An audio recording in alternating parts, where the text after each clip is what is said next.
kitchen was alive under the golden pendant lights, every clang of metal against metal punctuating the symphony of steaming pots and sizzling pans.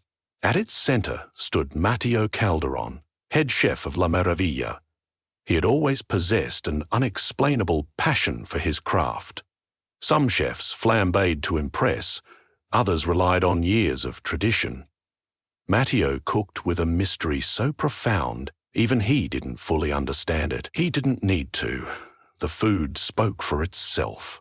When diners left the restaurant, they often joked that they felt magically full, as if tasting the essence of life itself. Little did they know that their jokes were closer to the truth than they could have imagined. Matteo's father, Domenico, was said to have collected recipes from around the world. As a young boy, Matteo pored over these ancient handwritten instructions, some too faded to be easily read. Yet Matteo persisted, deciphering them late into the night, enthralled by the idea of weaving flavors that teased all the senses. Even then, small coincidences would occur in the kitchen. Peppers that sizzled with an unexpected color, or dough that rose higher than it should have. Domenico called them manifestations of culinary passion. Only later would Matteo come to realize the effects were more than just an overzealous yeast or lively peppers. La Meraviglia was nestled on a bustling street corner in the heart of the city. The restaurant's broad windows allowed passers-by to peek at the tasteful interior, lit with a warm glow designed to beckon them inside. Matteo commanded the open kitchen with unassuming grace. He was tall and lean, his features defined by strong cheekbones and warm brown eyes that observed everything around him with curiosity. Perched on a counter near him was a weathered cookbook, his father's legacy. Sometimes he'd run his fingers along its cracked spine before returning his full attention to the pots and pans before him. In many ways, that old book was the real beating heart of La Meraviglia.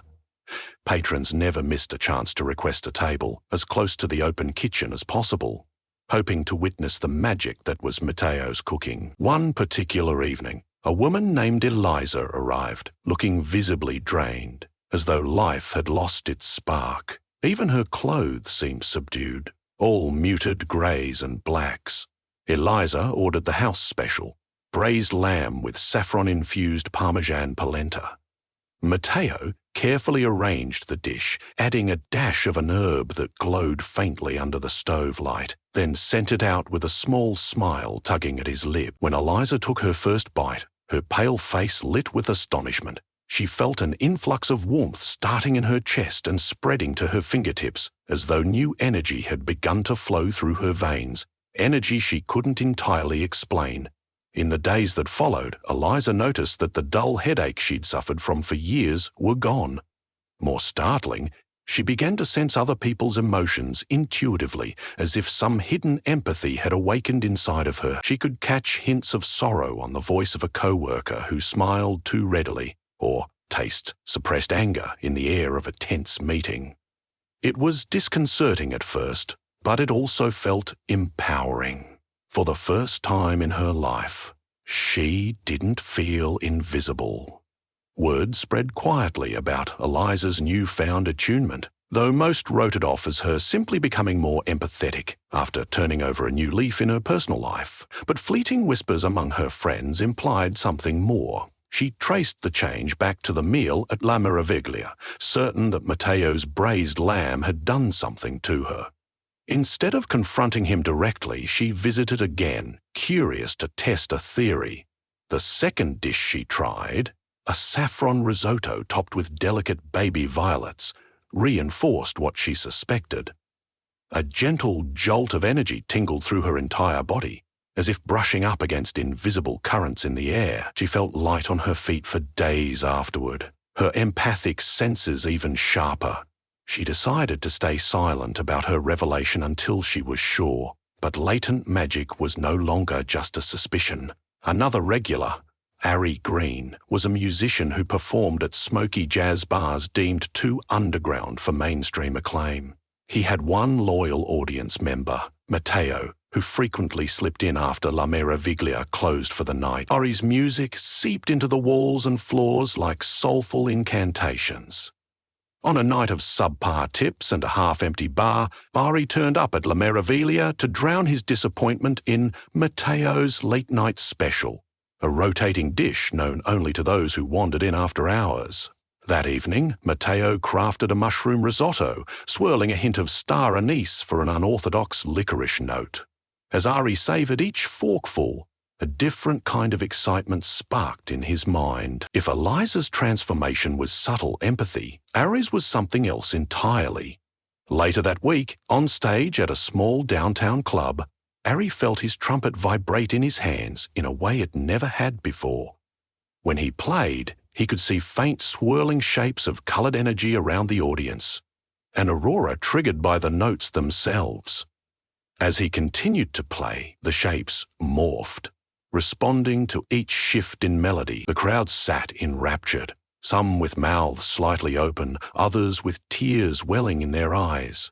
They couldn't see the dancing lights, but they felt them in the songs. When his performance ended, there was a moment of profound, almost holy silence before the crowd erupted in applause and cheers. Ari knew that his music had become a conduit for something greater than he could explain. Curiosity led him back to La Meraviglia the next night for a conversation that had been resting on the tip of his tongue. He hoped to learn if Matteo had any explanation for his newfound abilities. But Matteo, for his part, seemed as puzzled as everyone else. Yes, he was aware that something was happening, but how and why? He recalled watching his father cook and the sense of reverence that had filled the kitchen. Domenico handled each ingredient as if it possessed its own soul, paying homage to the life it once had. He believed that food was not just nourishment, but a sum of energy, memory, and essence, all of which humans seldom recognized. Now Matteo believed he was carrying on in his father's footsteps, even if he didn't fully grasp the mechanism. Within weeks, a city-wide rumour swirled around La Meraviglia. It was the place to go if you wanted your life to take an unexpected turn. Whispers of men and women discovering hidden talents or strange coincidences after dining there circulated in offices, universities, and coffee shops. Not all who visited experienced changes, and not all who changed recognized what happened. Some ended up as if they had simply indulged in a marvelous meal. Others, though, found themselves drifting into new realms of possibility. The city, it seemed, was on the brink of a quiet, enchanting awakening, and Matteo's cooking was the catalyst. Not everyone delighted in these rumours, however. Some believed the talk was an elaborate marketing ploy, a gimmick to set La Meraviglia apart from the abundance of restaurants. Others became paranoid. Zach, a local private investigator, decided to poke around. He'd been hired by a small group of skeptics, convinced that something sinister was afoot. Perhaps drug-laced dishes or a new wave of hallucinogens. Day after day, Zach watched from a street opposite the restaurant, documenting the patrons who went in and out. He noted how many emerged with dazed smiles or wide-eyed astonishment. Eventually, Zach mustered the courage to dine there himself. Ignoring his personal aversion to all things he couldn't explain, he ordered a roasted duck breast with plum sauce, eyeing the plate as if it were evidence in a case. After a few bites, Zach felt a tingling behind his eyes, accompanied by a dizzy sensation, almost like vertigo. Convinced it was just a psychosomatic response, he tried to push the feeling aside. But the sensations persisted, even intensifying. Later that night, as he walked back to his car, the neon signs of the city flickered in and out of focus. A single letter on a flickering sign for a corner bar started to shift, a spasm of neon. But it wasn't just the AI glitching in his mind.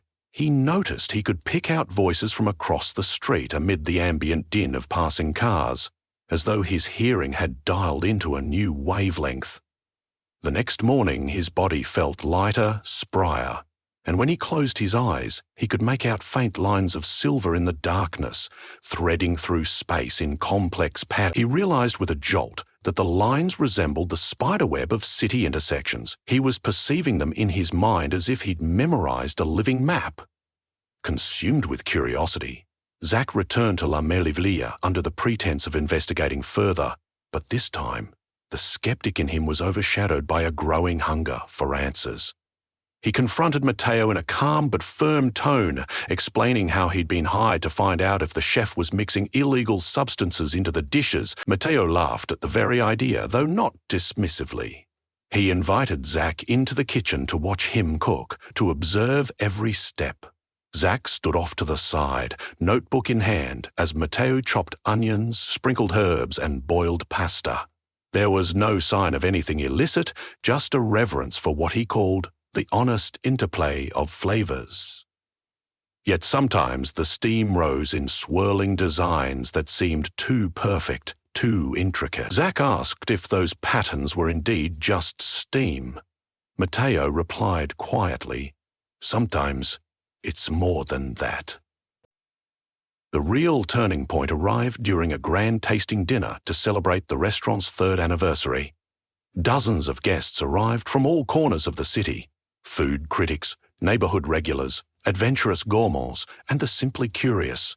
Matteo had spent weeks designing the special menu, poring over the pages of his father's cookbook. He planned each course to be a journey, starting with a delicate amuse-bouche of carrot foam and ginger essence, continuing into spiced tomato consommé, and culminating in his signature saffron gnocchi. At the end, a dessert rumored to be so ethereal that diners would be left breathless. Chocolate torte with a dusting of gold leaf on top that seemed to sparkle in the candlelight. As the night progressed, a palpable energy gathered in the restaurant, like static electricity hovering just beneath the surface of everyday life. Candle flames flickered a little too strongly. The floor vibrated with a harmonic resonance that defied common sense. With each course served, the sensation grew. Eliza was there, seated with co-workers, her empathic senses shimmering. Ari, after wrapping up a gig, had stopped by and was now enthralled by the swirl of color he could almost see dancing on the air. Zach watched everything with cautious fascination, the silver lines in his eyes even more pronounced. The entire room felt alive with potential.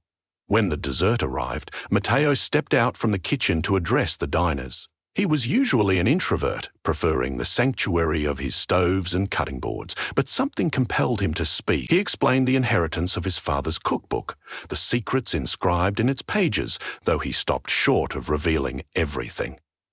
He concluded by saying that his journey was about more than just taste. It was about nurturing the intangible spark within every human soul. As diners took their first bites of the chocolate torte, a collective hush fell over the room. It was as though the fabric of reality momentarily paused. Individual moments of awakening played out in hushed gasps and wide-eyed stares. Some diners felt a warmth in their hands, as though ready to shape raw energy like clay. A few felt their hearts beat in sync with the faint buzz of the city streets outside, tangled into a new sense of unity. Others simply cried, overwhelmed by the emotional crescendo of that single bite. In one dramatic moment, a man sitting near Ari clutched the edge of his table as his glass of sparkling water began to levitate an inch above the tabletop. Across the room, a mother with her teenage daughter looked on, wide-eyed, as the overhead lights flickered in patterns that synchronized with the teenager's laughter. None of them had the faintest idea how to control this spontaneously unleashed potential, nor did they know how long it would last. But it was there, undeniably alive. Any sense of skepticism melted away in the face of these experiences. People began exchanging excited whispers, forming an impromptu community on the spot. A woman in a red shawl discovered she could calm an anxious neighbor at another table with a single reassuring glance. A middle-aged teacher who had come to the anniversary dinner out of curiosity found he could manipulate a swirl of candle smoke into fleeting shapes, flowers, birds, even musical notes. Standing behind the group, Matteo's eyes shone with disbelief and awe. Over the years, he had known something extraordinary was at work, but he never imagined it could manifest so vividly. His father's words echoed in his mind. Food is the essence of life. Cook with genuine love, and life will reveal its wonders. Matteo had followed that principle blindly, and now life was unveiling a realm of magic he hadn't thought possible outside folk tales and speculative stories. Amid the collective wonder, a hush fell as someone at the back of the room cleared their throat loudly. A man in a somber grey suit, accompanied by two equally serious companions, stepped forward. He introduced himself as Gideon Hall, a representative from an organization that oversaw unusual phenomena.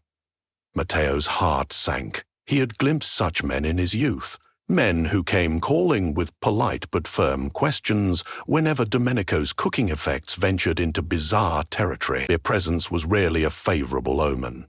Gideon stepped forward with a disarming smile that did little to hide his authority.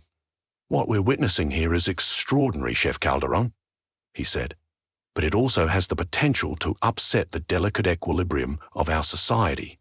We'd like to speak with you about ensuring this phenomenon remains, shall we say, properly guided and responsibly harnessed." His words were diplomatic, yet the underlying tone hinted at control. Harry and Eliza moved closer, as if preparing to defend Matteo if necessary. Zach, who had been standing off to the side, subtly positioned himself between Gideon and Matteo, just in case. Others in the room stood with a shared sense of solidarity. They were the beneficiaries of this miracle, after all, and did not want it taken away. But Matteo, though cautious, was also intrigued. His father had often spoken of an organization that tried to keep balance in the magical undercurrents of the world, ensuring that such power wasn't used recklessly. Matteo spoke calmly. He said that he would gladly share what he knew with them, but he would not stop cooking in the way he believed. The city needed hope, needed something to remind them that life could be more than monotonous routine. Gideon's eyes scanned the crowd, measuring the collective stance. Then he nodded slowly. "Such a conversation deserves more privacy," he said, indicating that a more extensive meeting would follow at a later time. As Gideon and his companions left, the atmosphere in the dining room steadied but did not lose its vibrancy. The power that Matteo's dishes had stirred was still there, hanging in the air like fragrant seasonings. People helped each other calm the waves of new sensations washing over them. Some offered words of encouragement, others made mental notes to connect later. Even if the phenomenon was new and possibly ephemeral, it left an indelible mark on everyone present.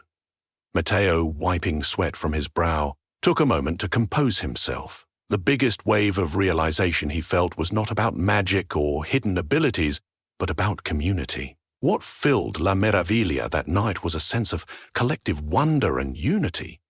People had come together, sharing an experience that defied logic yet felt intimately human. In that moment, Matteo understood that the real recipe for transformation lay not just in the archaic text of his father's cookbook, but in the potential that people themselves harbored. His job was to coax it out through taste and warmth. The night drew to a close as people slowly trickled out into the city. Some parted ways quietly, wearing expressions of excitement or introspection, while others lingered around, forming new friendships over cups of espresso or flutes of sparkling wine. Outside, the streetlights hummed with a faint glow that matched the energy in the restaurant. Harry and Eliza waited until the last guest left, then approached Matteo. They spoke softly about the possibilities ahead, training their abilities, seeking knowledge on how to handle them without losing themselves. Matteo listened, nodding, doing his best to offer reassurance. Ultimately, he suggested they stay connected, possibly meeting regularly at La Meraviglia to discuss what they'd discovered. This new path might be scary, but at least they wouldn't walk it alone. As the three stood in the empty dining room, Matteo flicked off most of the lights, leaving just a gentle row of bulbs above the kitchen station. He opened his father's cookbook, scanning over some barely legible lines. There was a passage that read, in curling script, "When taste meets the inner spark, the soul resonates with a forgotten song." The words hit him as a perfect summary of what had happened that night. He let out a pensive sigh, tinged with gratitude and a hint of uncertainty. Eliza reached over and lightly placed a hand on Matteo's arm. "Thank you," she said. Her eyes glistened with emotion. "What I felt here, it gave me hope that we aren't just cogs in a machine, but something more." Ari echoed her sentiment by offering Matteo a modest bow, then mentioning he would bring his trumpet next time, perhaps to experiment with the new dimension of musical magic he had discovered. Finally, as the clock struck an hour deep into the night, Matteo locked up the restaurant. The city's pulse had quieted, but it was far from asleep. He could sense it, pulsing with renewed vigor, carrying the aroma of possibilities that his cooking had unleashed. He walked home under the moonlit sky, reflecting on Gideon's ominous appearance. He knew that there were questions to be answered, possibly challenges to be faced, but for now, he let the night air soothe him. In that calm, he felt the intangible connection to the magical threads woven through the city, threads he hadn't realized were so real until recently. He found himself smiling, almost laughing at the surreal wonder of it all. The next morning, Matteo arrived at La Meraviglia with fresh ingredients in hand. Vibrant tomatoes, fragrant basil, and sweet mozzarella. There was a new dish forming in his mind, one that would honor everything that had happened. He pictured a tomato mozzarella salad, drizzled with a mixture of balsamic glaze and something more subtle, an infusion of lavender to soothe. The combination sounded offbeat, but maybe that made it perfect. The real secret, as always, was intention. A heartfelt desire to bring people closer to their hidden selves. He walked into the empty dining room, flicked on the lights, and surveyed the tables, each marked by last night's energy. He wanted to preserve that feeling, wanted it to multiply. In the corner, he found his father's cookbook. He hadn't put it away yet. He flipped to the next page, a recipe for a soup, rumored to appease sorrows. The ingredients were simple: carrots, onions, and a whispered charm. He could try it tonight, see what new magic might bloom. There was a letter, carefully tucked into the crease of the page. Matteo pulled it out. Recognizing his father's handwriting, he read in silent awe. "Matteo, my son, if ever you must choose between safety and the miraculous, remember that food is life, and life is not meant to be played small. Dare to stir the spark within everyone you feed. In doing so, you not only find magic, you become it." He placed the letter against his chest, taking a slow, affirming breath. The day ahead would likely bring new challenges, and Gideon's organization might have stricter guidelines for him. But he was determined to continue cooking in the only way he knew how, fearlessly, with heart in hand and senses open to each fleeting revelation. If the city was ready for a fresh wave of wonder, Matteo stood ready to guide them, ladle in hand, stirring new possibilities into every dish. And perhaps along the way, he would learn that true magic had always lain in the shared experience of nourishing bodies and souls. He tied on his apron, rolled up his sleeves, and opened the doors of La Meraviglia once more.